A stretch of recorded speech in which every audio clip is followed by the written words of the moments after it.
I'd like to welcome you here to the City of Port Jervis 2014 State of the City Address.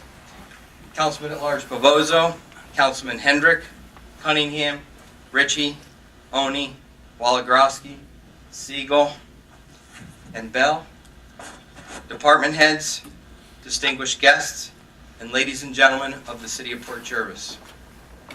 I am particularly delighted to be here on this night to give you the State of the City Address.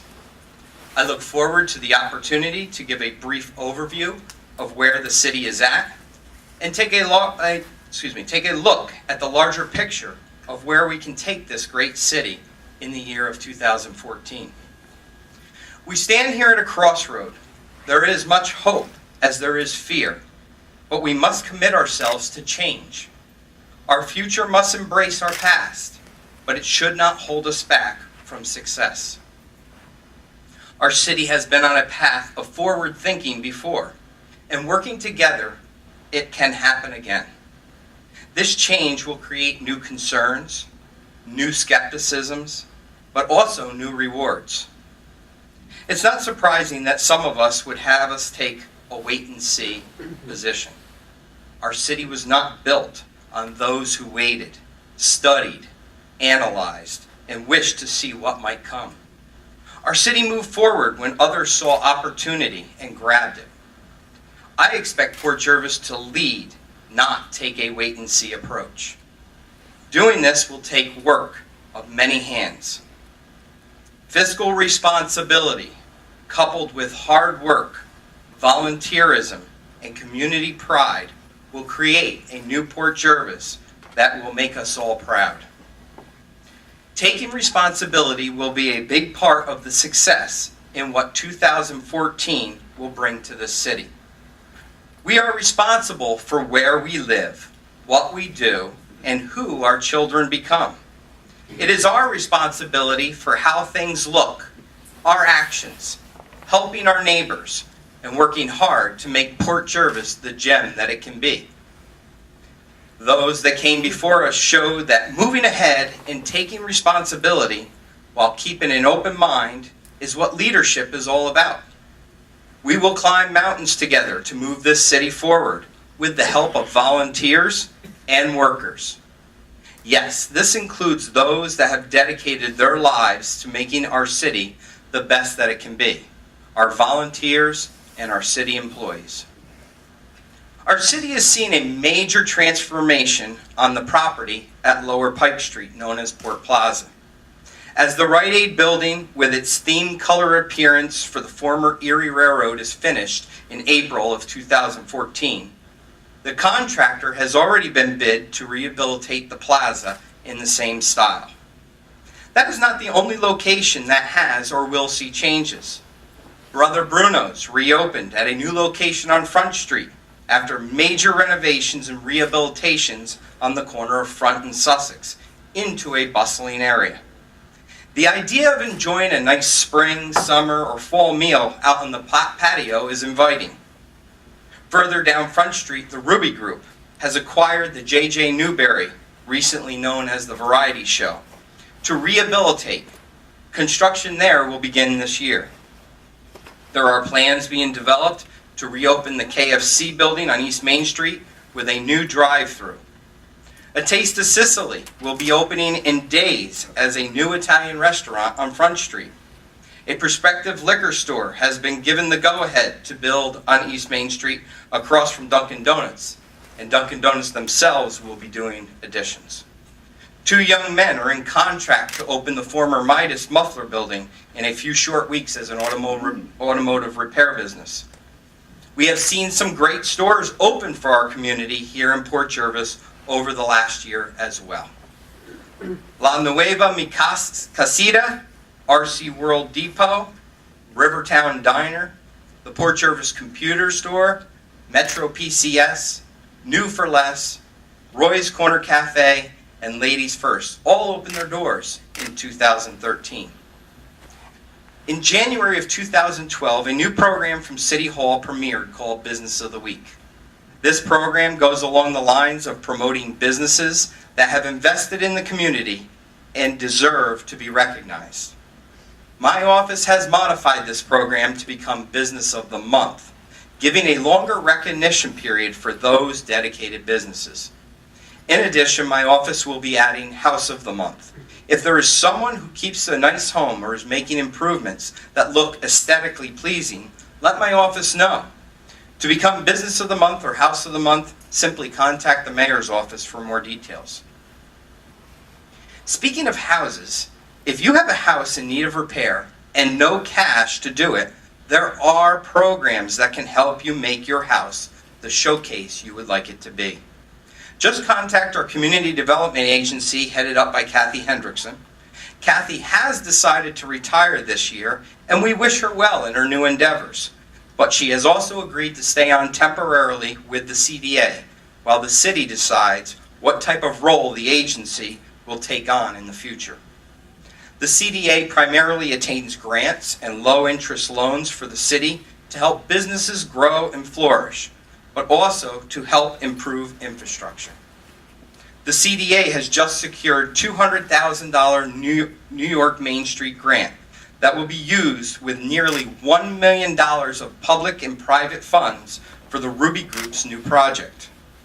The agency will spearhead the plans to bring back the Chesapeake and Ohio 614 steam engine excursion to Port Jervis to help boost tourism, and will assist the city with the concept of locating a college campus within our city limits.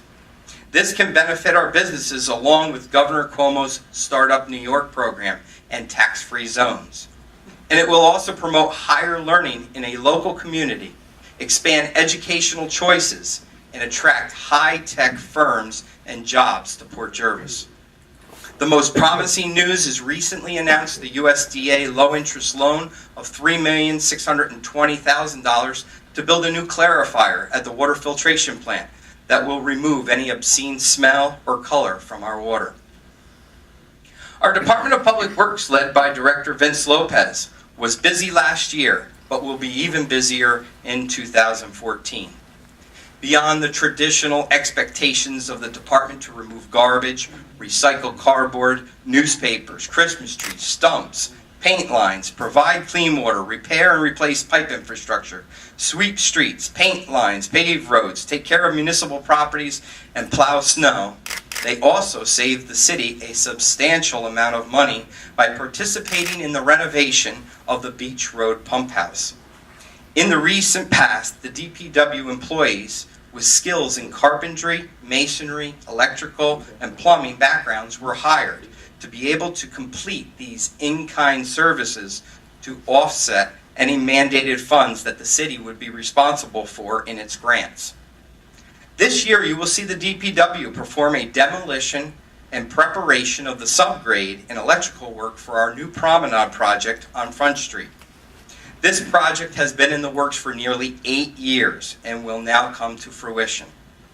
They will be involved in the newly announced $931,000 grant obtained to build and rebuild sidewalks, curb cuts, pedestrian crossings, and shelters along East Main Street and Kingston Avenue, Hamilton Street, and Culver Street.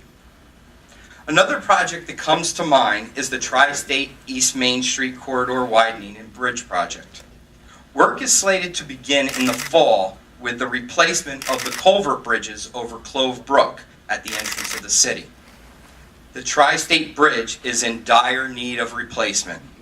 Federal, state, and city funds are already committed to this project. Unfortunately, there is a state agency that has decided to drag their feet, slowing this project down. I expect a full report very soon from the construction engineers on the next step to get this bridge built. In the meantime, the city has spent substantial taxpayer money in repairs after the bridge was red flagged several years ago. I am committed to not spending any more money aside from minor maintenance issues on this fateful bridge. If you have sat in your car on the bridge during a red light, you know that it shakes up and down and appears unsafe. I will assure you that engineers periodically inspect this bridge. However, if it is red flagged again, that means that there is a dangerous situation, and then I will order the bridge to be closed until a new bridge is built. Mr. Lopez agrees with me, and as a dedicated, long-time, and valuable employee, his expertise validates this decision. I will apologize now for the inconvenience, but I cannot justify one injury or one death from an incident that could be totally unavoidable. Very shortly, you will see our city electricians working on the Mid-Delaware Bridge. Since lighting is very poor in this area, we will begin a slow and steady process of converting and adding to our street lighting system to high-efficiency LED lighting, which costs the city much less to operate and offers brighter, long-life lumens. Speaking of improvements, the building department issued 200 permits last year for alterations, additions, repairs, or constructions of commercial and residential buildings. The goals of the building department in 2014 are to meet the needs of those that are dependent on the office to get their project underway, and to make sure that local and state laws and codes that ensure safety, health, and welfare are maintained. Many have heard that our longtime building official, Wayne Kidney, has decided to retire. The city thanks Wayne for his many years of service and for a long-lived retirement. His assistant, Lori Powery, will serve as the interim inspector until a successor has been hired. Both Wayne and Lori are state-certified code enforcement officers, and the building department was faced this year with the major challenge of dealing with and attempting to enforce property maintenance issues on nearly 150 abandoned, foreclosed, neglected, and vacant properties. Along with the Code Committee, the city plans on tightening the reins on the issues as well as absentee landlords by instituting a vacant building assessment fee. These fees will force the hand of the owners of these properties to relinquish or fix them up and get them occupied. Unfortunately, when landlords and their tenants don't care, crime becomes an issue. Chief of Police William Warden has set a goal which involves his police department, with the full support of the City Council, to get rid of those that want to create a poor environment in Port Jervis.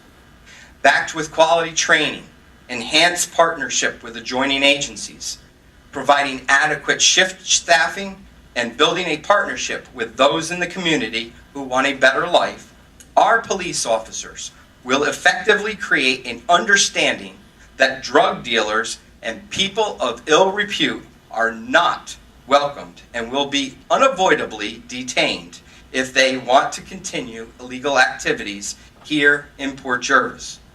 Many changes are planned for the department this year. Most importantly is the accreditation of the police department, and this helps the department improve their overall performance. In addition, the department, in cooperation with the mayor's office, will be launching a citywide emergency alert program known as NIXL in the next week or two. This system offers email and text alerts to free subscribers regarding any information that the city deems necessary to relay to its residents. They will enhance social media, work on plans to expand the department's square footage in City Hall, continue ward meetings, work closely with Operation PJ Pride, the Community Drug Task Force. They will continue a drug take-back program, a gun buyback program, Youth Safety Day, the DARE program, and a women's self-defense seminar. The police department will also enhance public safety initiatives, develop a city-operated police impound yard, solicit funding to upgrade city street cameras, implement an in-car digital camera recording system, continue National Night Out Against Crime, and partner with Recreation to explore and develop a week-long youth police academy. As for the Recreation headed up by John Fagione, 2013 was the department's busiest year, with close to 6,000 kids attending the playgrounds, youth center, teen dances, the listening of guest speakers, and being involved in contests and competitions. Recreation was tasked to oversee new events in the city during 2013. The successful RC World Remote Control Racing at Riverside Park, the Acme Extreme Downhill Racing, the Skate Jam on Skyline Drive, brought hundreds of spectators from all over the country to Port Jervis. These events plan on returning with much fanfare in 2014. This year will bring improvements to the summer recreation program by adding additional activities. Concerts and movies will blanket the summer nights at Riverside Park. And Cruise and Port will also expand its first Tuesday of the month event to the park, freeing up Front Street to actual cruising. This year, we will begin to see Point Peter Park come back to life. Mr. Fagione will be working on developing trails for mountain biking and hiking. The city will explore the option of opening the old back road for individuals to run, walk, or even cross-country ski in the winter months. In an attempt to provide an area for families for picnicking, fishing, kayaking, and canoeing, we will cautiously explore opening our reservoir property to the public. A lot of people will say that these are wonderful ideas, but how much is it going to cost me? As the city explores new avenues to generate income to pay for those innovative ideas and work towards keeping your taxes reasonable, our city assessor, Yvonne Durier, keeps the city in check with reviewing, inspecting, and updating properties in the city to make sure everybody pays their fair share. Property exemptions continue to take up a great deal of the assessor's office time. There are 2,508 properties in Port Jervis that are exempt from city taxes and mandated by the state of New York without any type of state restitution. This equates to an annual loss of income to the city to the tune of $1,566,089.09. The assessor's office is continually monitoring these properties to make sure that they abide by their exemption status. Sales of property increased by 32% in 2013, showing a recovering housing market. Both the assessor and the building departments work closely together, focusing on properties that will be converted from multi-family structures back to single-family residence. The assessor was also asked this past year to make residents aware of a new registration mandate by the state of New York for Basic Star program that affected 1,079 property owners in the city. The assessor, as well as any other department head, welcomes residents and owners to their offices and offers advice for homeowners to be alert and question official-looking letters. If you're not sure it's official and from the city, just call and ask. That also goes for City Clerk's office that is led by our City Clerk Treasurer, Robin Wazenegger.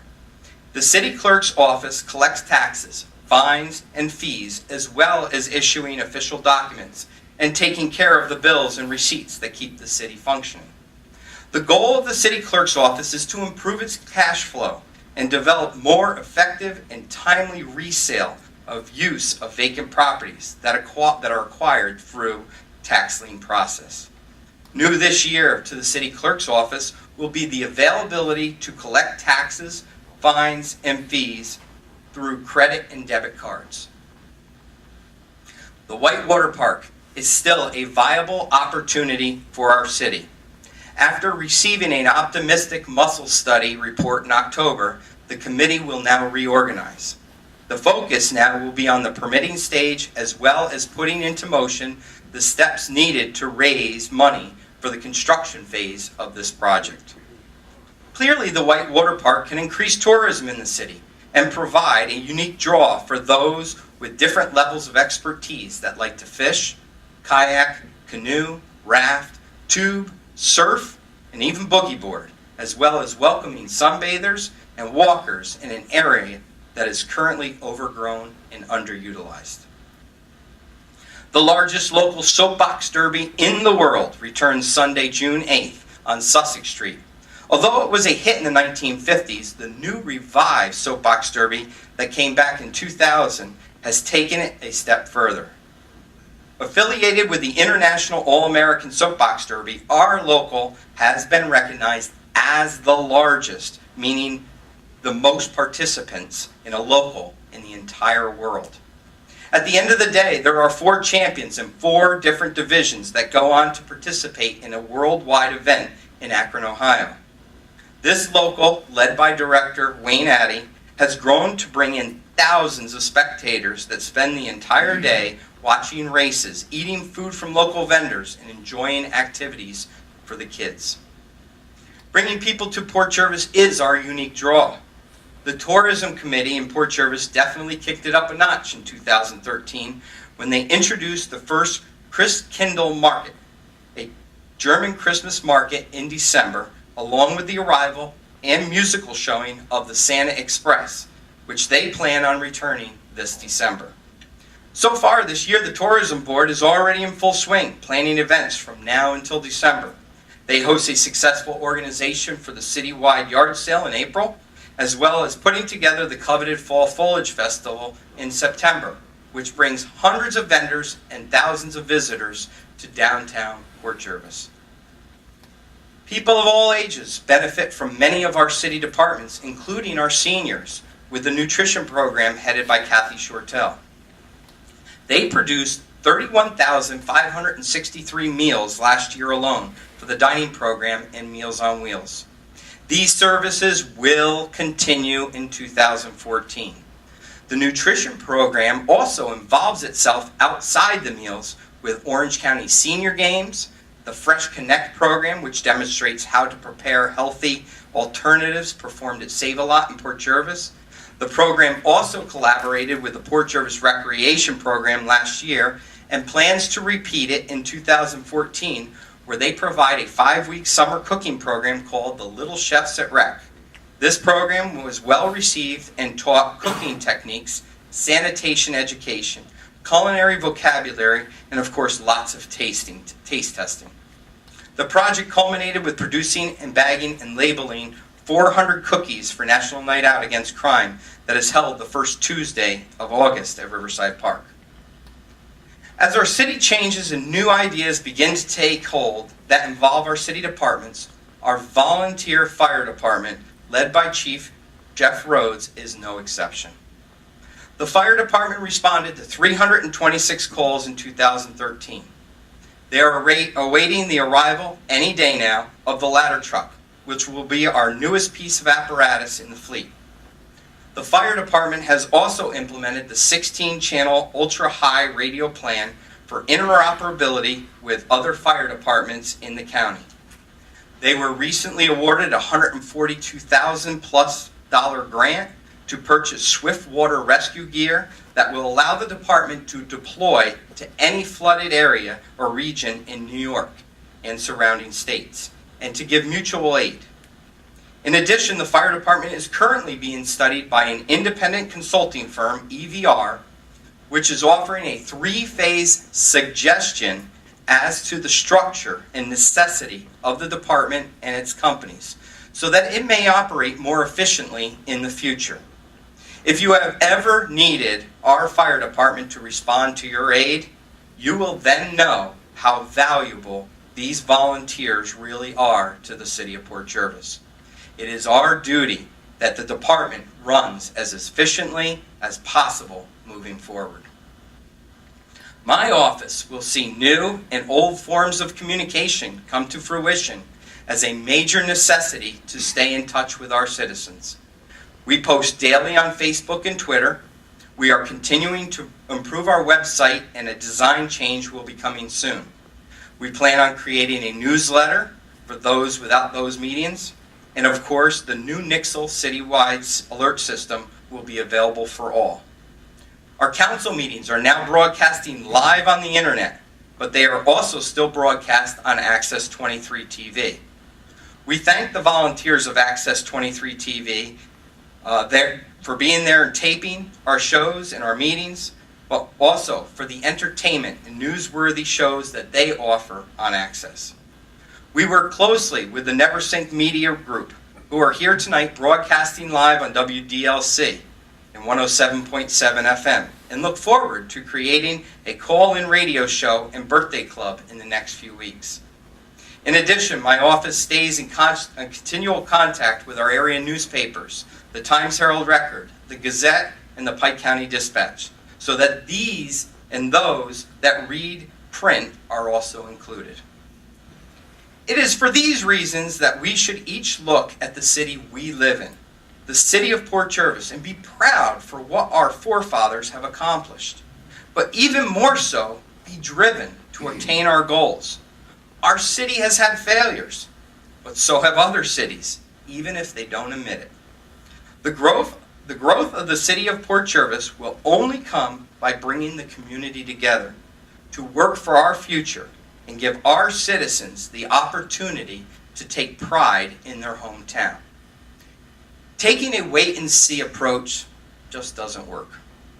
It was Benjamin Franklin who said, "He who lives upon hope will die fasting."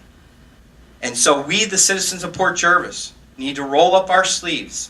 We need to work hard and make Port Jervis a place for people of all ages and all races that want to come here to live, work, and play.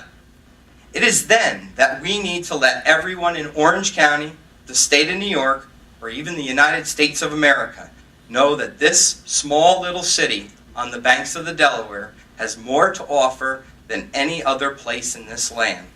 And we invite them to come and visit, or perhaps stay, in the city with Port pride. Thank you.